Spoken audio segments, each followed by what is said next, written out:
اب ڈاکٹروں نے کہا اب ہماری جانب سے لا علاج ہو گیا، اب لے جاؤ اس کو گھر یا وینٹیلیٹر پہ ڈال دیتے ہیں اس کو، بس اب ہماری جانب سے کوئی اس کا علاج نہیں ہے۔ اب گھر والے روتے ہیں، کہتے ہیں کوئی جھاڑ پھونک والا لاؤ، کوئی دم والا لاؤ، شاید وہ کوئی دم کرے تو اس کی جان میں جان آ جائے۔ ڈاکٹروں نے تو لا علاج قرار دے دیا۔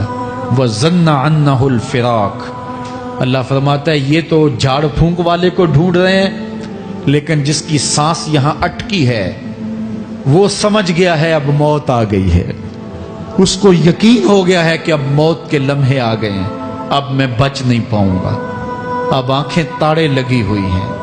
وَالْتَفَّتِ السَّاقُ بِالسَّاقِ، پنڈلی پہ پنڈلی چڑھ رہی ہے۔ جب موت آ جاتی ہے تو پھر پنڈلی سے پنڈلی لپٹ جاتی ہے، اس کو پھر جدا کرتے ہیں اور جدا کر کے دونوں انگوٹھے باندھ دیتے ہیں تاکہ پنڈلی کے اوپر پنڈلی نہ چڑھے۔ اللہ وہ منظر بیان کرتا ہے، صاحب یہ وقت آنے والا ہے جب دونوں انگوٹھے باندھ دیے جائیں گے، جب ناک میں روئی ٹھونس دی جائے گی، جب چٹے لباس میں کفن دیا جائے گا، جب غسال کے سامنے بے بس پڑے ہوں گے، وہ چاہے یہ بازو اٹھائے چاہے یہ بازو اٹھائے، گرم پانی ڈالے یا سرد پانی ڈالے، جب بس پڑے ہوئے ہوں گے جو ہے وہ غسل دینے والوں کے، اور ناک میں روئی ہوگی اور دونوں انگوٹھے آپس میں بندھے ہوں گے۔ یہ محل، یہ ماڑی، یہ کوٹھیاں، یہ بنگلے جس کو سویر شام لگ کے حلال حرام کی تمیز کیے بغیر بنایا تھا، غوث اعظم رضی اللہ تعالیٰ عنہ بولے مکان بنا رہا ہے، بسیں گے اور حساب تو جا کے دے گا، اور یہ تو ایک رات بھی تجھے اس گھر کے اندر نہیں رکھیں گے کہ چلو ایک رات مہمان رکھ لیں۔ کہتے ہیں نہیں نہیں، مہمانوں نے بھی جانا ہے تو جلدی کرو، اس کو سپرد کراؤ، وہ تو تیرا لباس بھی پھاڑ کے اتاریں گے، خود غسل دینے کے لیے تیار بھی نہیں ہے، تجھ سے خوف آنے لگا ہے۔ جاندی واری ڈرونا بنے ہوتے، ہاتھ نہ لاندے ڈر دے، جنہ لئی تو پاپ کمائے اج کتھے نہیں تیرے کر دے۔ آج تو وہ تیرے ساتھ تجھے غسل دینے کے لیے آمادہ نہیں ہے۔ وَالْتَفَّتِ السَّاقُ بِالسَّاقِ، جب پنڈلی پہ پنڈلی چڑھنے لگ جائے گی، إِلَىٰ رَبِّكَ يَوْمَئِذٍ الْمَسَاقُ، اس دن تیرے رب کی طرف ہی لوٹ کے جانا ہے۔ فَلَا صَدَّقَ وَلَا صَلَّىٰ، اس نے نہ تو سچ مانا اور نہ نماز پڑھی، وَلَٰكِنْ كَذَّبَ وَتَوَلَّىٰ، ہاں جھٹلایا اور منہ پھیر کے چل پڑا۔ ثُمَّ ذَهَبَ إِلَىٰ أَهْلِهِ يَتَمَطَّىٰ، پھر اپنے گھر کو اکڑتا ہوا چلا۔ اولا لک فاولا ثم اولا لک فاولا، تیری خرابی آ پہنچی، ہاں تیری خرابی آ پہنچی۔ ایحسب الانسان ان یترک سدی، انسان دنیا میں یہ گمان کرتا ہے اس کو سدا چھوڑ دیا جائے گا۔ سدا عربی میں ایسے اونٹ کو کہتے ہیں جس کی مہار کسی کے ہاتھ میں نہ ہو، شترے بے مہار، جہاں مرضی جس گھاٹ سے چاہے پانی پیے، جہاں سے مرضی چارہ لے، تو شترے بے مہار کو کہتے ہیں سدا۔ تو یہ انسان بھی گمان کرتا ہے کہ میں بھی سدا ہوں، مجھے کوئی کیوں پوچھے، میرے جذبات پہ کوئی کیوں قدغن لگائے، مجھے کیوں روکے کوئی۔ بالخصوص جوانی کے ایام کے اندر جوان کو بڑا ہوتا ہے کہ کوئی مجھے کیوں، وہ تو ماں باپ کے کہنے میں بھی نہیں آنا چاہتا، وہ کہتا ہے کیوں مجھے روکتے ہیں، میری جوانی ہے، میرے جذبات ہیں، مجھے آزادی سے جینے دو، کیوں میرے راستے میں رکاوٹ بنتے ہو، میں سدا ہوں۔ اللہ فرماتا ہے نہیں، ایک اونٹ تو سدا ہو سکتا ہے، جس کو میں نے اشرف المخلوقات بنایا ہے اس کو تو سدا نہیں چھوڑوں گا، اس کو تو پابند بناؤں گا حکام کا۔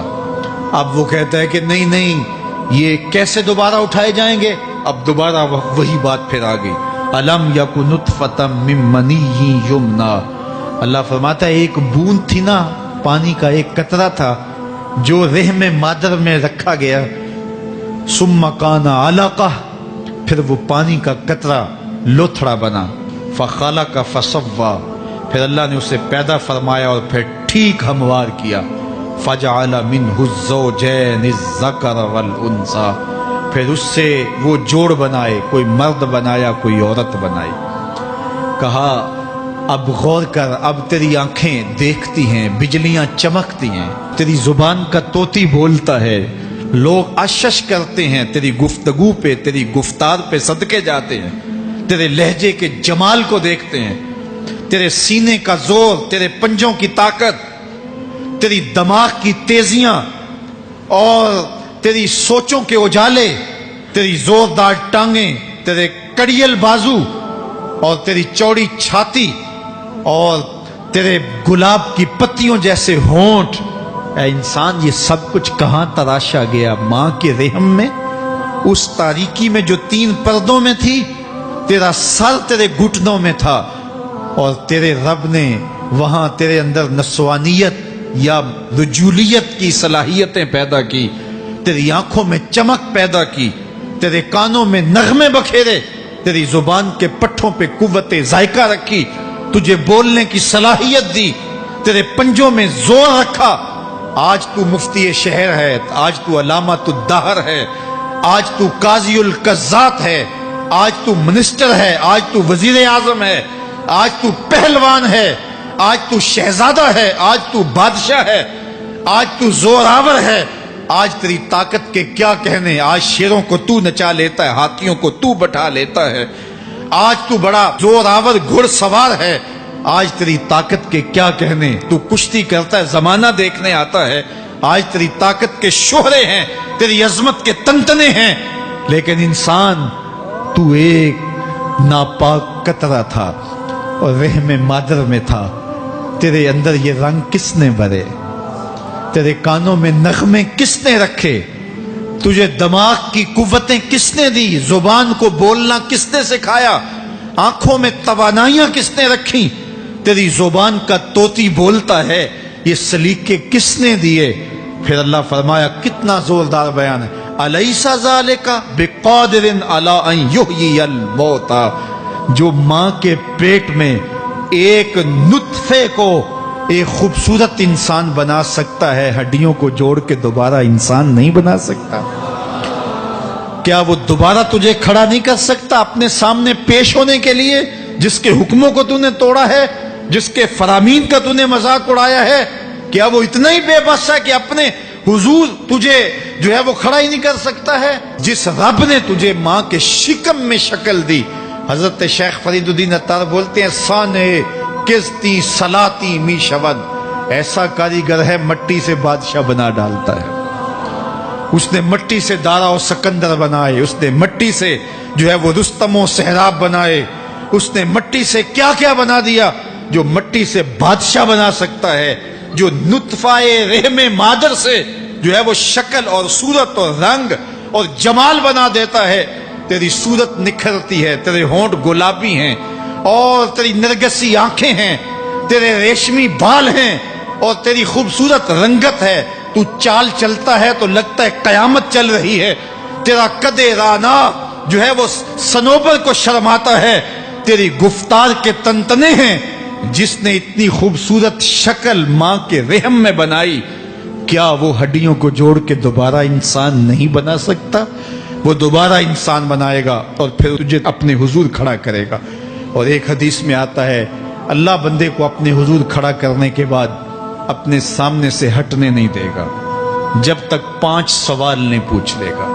ان عمرہ ہی فیما افنا ہو، اس کی عمر کے بارے میں پوچھے گا، کہاں ضائع کی؟ میں نے تجھے زندگی دی، 60 سال 70 سال 40 سال 50 سال، اس زندگی کو کہاں گزار کے آیا ہے؟ ان شباب ہی فیما ابلا ہو، اس کی جوانی کے بارے میں پوچھا جائے گا، جوانی کہاں گزار کے آیا ہے؟ مجنوں تو نہیں بنا رہا، خواہشات کا اسیر تو نہیں ہو گیا، دیوانوں کی طرح زندگی تو نہیں گزار کے آ گیا؟ تیری جوانی کسی چوک میں تو نہیں گزری، تیری جوانی آوارگی میں تو نہیں گزری، ساری رات سوشل میڈیا کے اوپر گندگی اور غلاظتیں تو نہیں دیکھتا رہا؟ تیری زندگی گزری کہاں ہے؟ تیری جوانی گزری کہاں ہے؟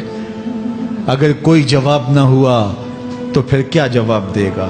اور وہ کتنا خوش نصیب ہوگا جو کہے گا، مالک میری جوانی سجدوں میں گزری، میری جوانی قیام میں گزری، میری جوانی رکوع میں گزری۔ میرے حضور فرماتے ہیں، سبعۃ یظلھم اللہ فی ظلہ یوم لا ظل الا ظلہ، 7 اشخاص ایسے ہیں قیامت کے دن جب کوئی سایہ نہیں ہوگا، اللہ ان 7 کو اپنے عرش کا سایہ دے گا۔ ان میں سے دوسرا شخص میرے حضور نے بیان فرمایا، وشاب نشأ فی عبادت اللہ، وہ جوان جس کی جوانی اللہ کی عبادت میں گزری،